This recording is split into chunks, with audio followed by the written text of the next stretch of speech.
اهلا بيكم، ازيكم؟ عاملين ايه؟ يا رب تكونوا بخير.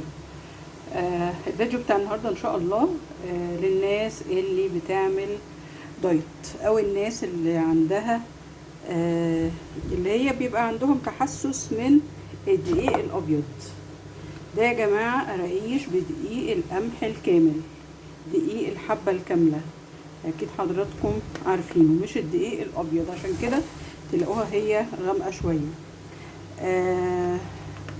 دي طبعا يا جماعة بنستخدم فيها دقيق مش ابيض، دقيق حبة كاملة. وده الوصفة دي من دكتور تغذية اصلا، للناس اللي بيقللوا شوية من السعرات الحرارية.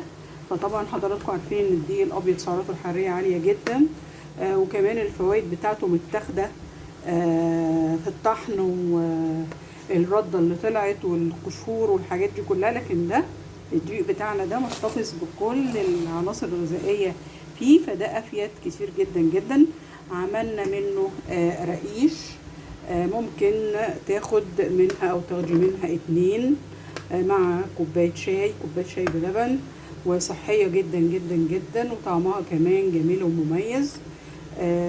وعملتها كمان بطريقة جديدة، ان انا عملتها في صينية كده وقطعتها بدل ما كنت هعمل واحدة واحدة.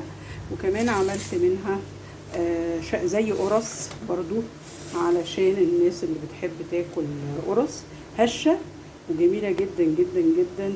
مش حارمينكم من حاجة يا جماعة يا اللي بتعملوا الريجيم.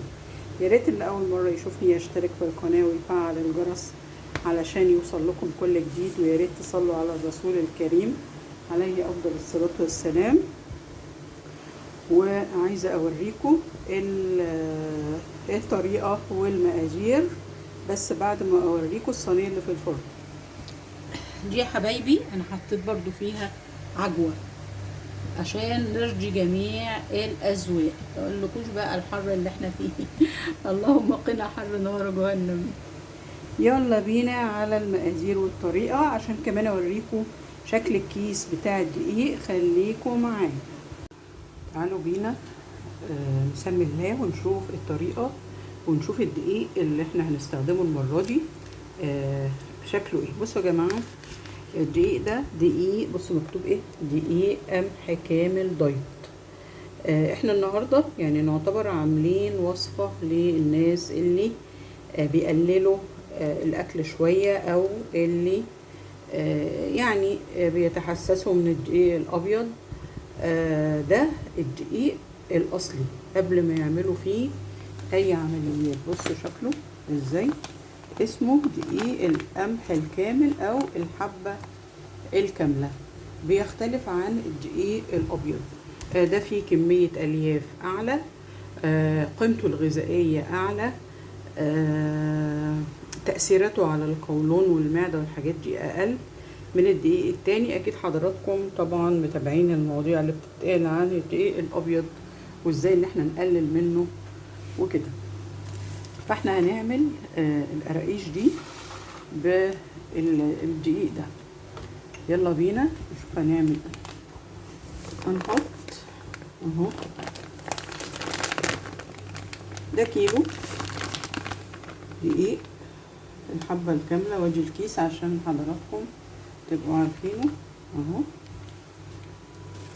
هنحط عليه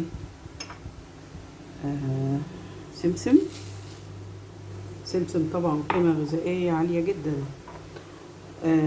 معلقتين كبار سكر، ونص معلقة ملح زي ما انتم شايفين كده.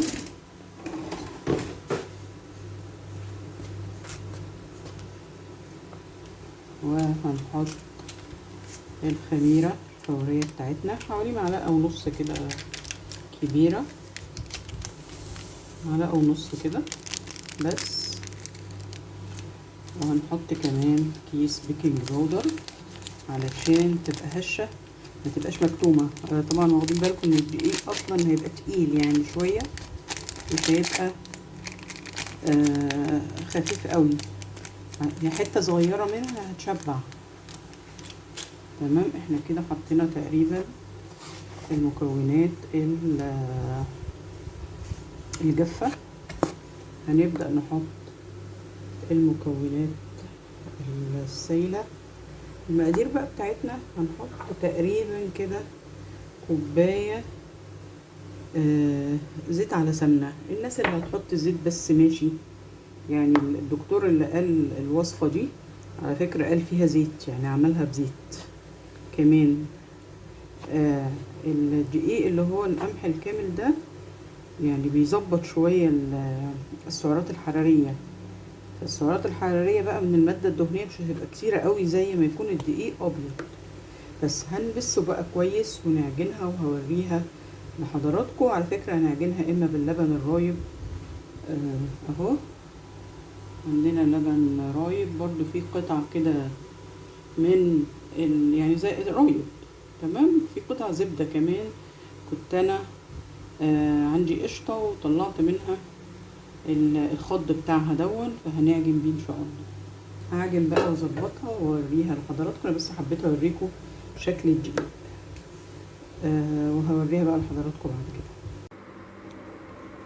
بصوا ده يا جماعه شكل العجينه بعد ما عجناها زي ما قلت لكم. ده دقيق القمح الكامل اللي وريته لكم. عجنا العجينه وسبناها تخمر بالمكونات اللي انا قلت لكم عليها، ودي شكلها. بصوا طريه ازاي بعد ما خمرت وجميله.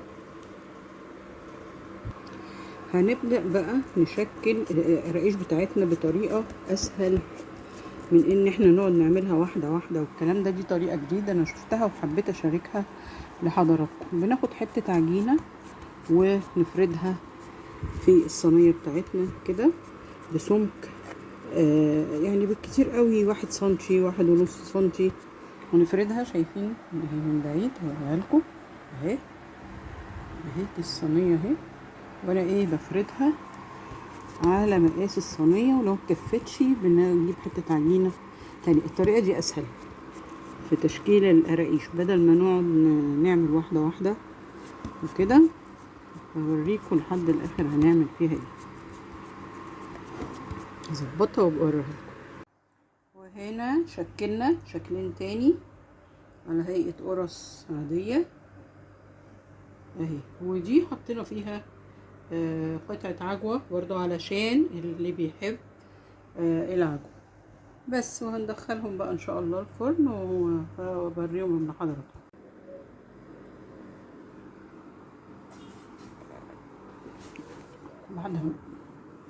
بعد ما العجينة خمرت شكلناها. التشكيلة دي جديدة بدل ما نقعد نعمل واحدة واحدة عملناها في الصينية كده، وبعد كده قطعناها بالسكينة وندخلها تستوي ان شاء الله. وبعد كده هنسلكها بقى من بعض بالسكينة. يعني دي طريقة يعني كنوع ايه من التسهيل، نسهل يعني على نفسنا ومنخليهاش تخينة علشان برضو ما تبقاش معجنة من النص وتبقى هشة اهو. نسلكها كويس اهو قبل ما ندخلها، برضو ندخلها تستوي وبعد كده نظبطها كده زي ما حضراتكم شايفين. يا ريت اللي اول مره يشوفني يشترك في القناه ويفعل الجرس علشان يوصل لكم كل جديد. دي طريقه يا جماعه للناس اللي بتقلل سعرات حراريه، عندها مشاكل من الدقيق الابيض. احنا يعني بايه بنلبي جميع الطلبات. يعني كل واحد في الاسره، اكيد في كل اسره فيها واحد بيعمل رجيم، واحد بيقلل شوية من الدقيق الابيض. حضراتكم طبعا ايه عارفين. بس نسيبها بقى تخمر وندخلها الفرن.